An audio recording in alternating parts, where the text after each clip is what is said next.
Hi, welcome to this video today, which is all about Forex fundamental analysis. Now, in terms of Forex fundamental analysis, what are the best news and analysis sites? Now, in terms of this video, I'm going to go through 6 of my favourite sites, which you may not have heard of, but I find them essential. I'd even pay for these sites if they weren't free. Now, before I go to the 6 sites, just want to mention the 4 really big news sites, which I think are well worth visiting every day as well. You're probably familiar with them already. They're the biggest. So basically, Bloomberg, Reuters, CNBC, and MarketWatch. Okay. Now, in terms of the 6 sites I'm going to go through, now they're probably lesser known, well, they are lesser known, but what they will really do, if you're into fundamental analysis, trading news events, they will give you really fantastic trading ideas, very often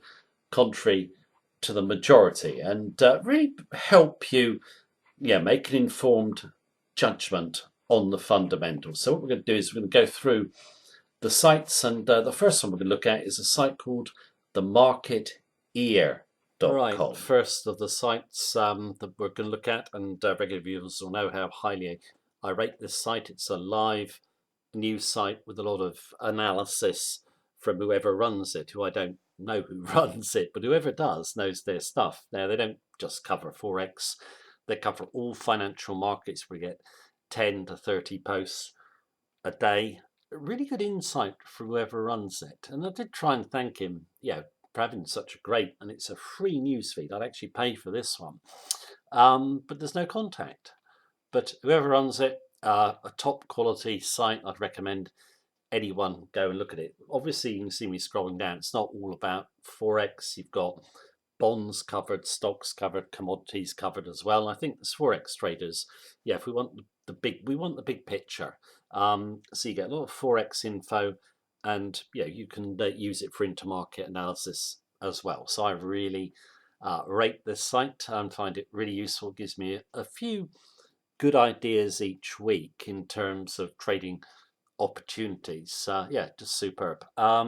Next site is one of the banks that I follow, and I follow a few banks. This is probably my favorite in terms of generating ideas. It comes from the Canadian Imperial Bank of Commerce, and it's a nice little Forex section. You get some deep economic insights. They'll focus on certain topics of interest. They do a weekly review, they do a monthly review.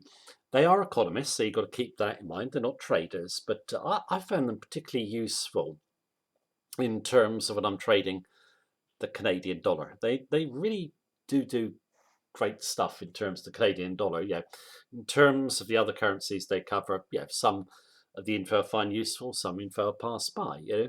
But I don't trade the Canadian dollar without looking at this site. I think I said it, following it for about 20 years. Really good. There's a few other banks I like as well, but this is probably my favorite bank site. Now, in terms of the next site, it is FX Street, which I'm sure everyone is familiar with. There's parts of this site I like and parts that I don't, basically.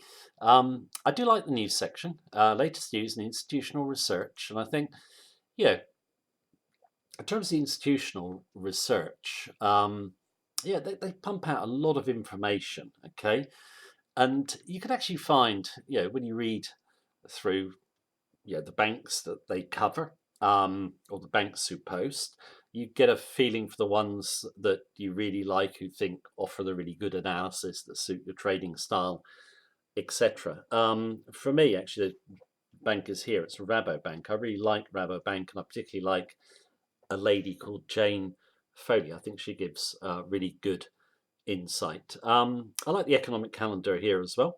Nice, clean calendar. What don't I really like? The people who give this kind of live analysis and the technical analysis on here is just not for me. Crypto Rocket, they've got a lot of ads, but at the end of the day, they do pump out a lot of information. Crypto Rocket, I wonder if I'll go and trade with them. I think I passed that one by. Another sort of live kind of news feed I like is The Guardian, which is a UK newspaper. It's kind of an independent newspaper, if that makes sense. So you get a fairly even kind of look at news stories. Yeah, they're not particularly biased one way or the other. So I quite like the writers on this site. They post breaking news throughout the day as well. So really like this site. And it's a free one as well. Zero Hedge. I like Zero Hedge. Obviously, it's not all about Forex, but you get a lot of info on this site. Great in my view, for the bigger picture, a bit of a contrary view. They're a bit doom and gloom about the global economy, which I suppose I am as well. So I check out Zero Hedge regularly. I think it's a really valuable site, obviously. Twitter. Do quite a bit of research on Twitter. This guy I've put up, I particularly like, Raoul Powell, ex-hedge fund manager. He runs a superb TV channel on YouTube. Done my favourite YouTube channels in another video. It's called Real Vision TV. It is absolutely fantastic. In my view, I like the way he looks at the markets, his kind of view, and get a lot of good ideas from him.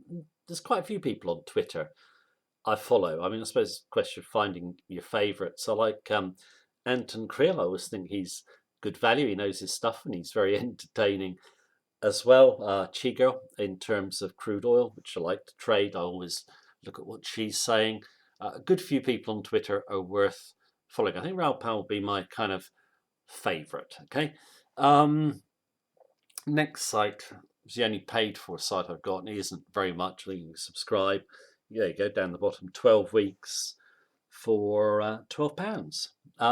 This site was hedge fund manager Jim Lightner, one of the best hedge fund managers around, actually said I could trade trade successfully just by reading The Economist. Again, it's not all about Forex. You obviously get the big picture about the global economy, but there's a lot of good ideas you can get in terms of a Forex trader from the site. The writers are just a different class. The Economist has been around for a long, long time. It's really respected amongst a lot of serious traders as a great resource. I used to read it when I was a student and still look forward to reading it today. It's just a fantastic site, and the only paid for site that I've got in my list. I suppose you could say Bloomberg is paid for, but that's not very much. This one isn't very much either. Out of the two of them, I actually prefer The Economist. My last site is Trading Economics. Just about everything you need. Sorry, let me just go over that. Everything you need to know about the background to a country. In terms of all the economic data, it's a vast site, and I use it a lot for in-depth analysis. So these sites, and obviously the four big news sites I mentioned earlier on, are the ones that I would be on probably every day. I do keyword searches and find, let's say, valuable information on other sites or whatever, but these are the ones that I really focus on for my idea generation, and also obviously all the factual background. So I think all the sites are worth checking out. They've helped me a lot, and I hope you find them useful as well. Right, that is the video for today. Thank you for watching me. Take care and have a good day.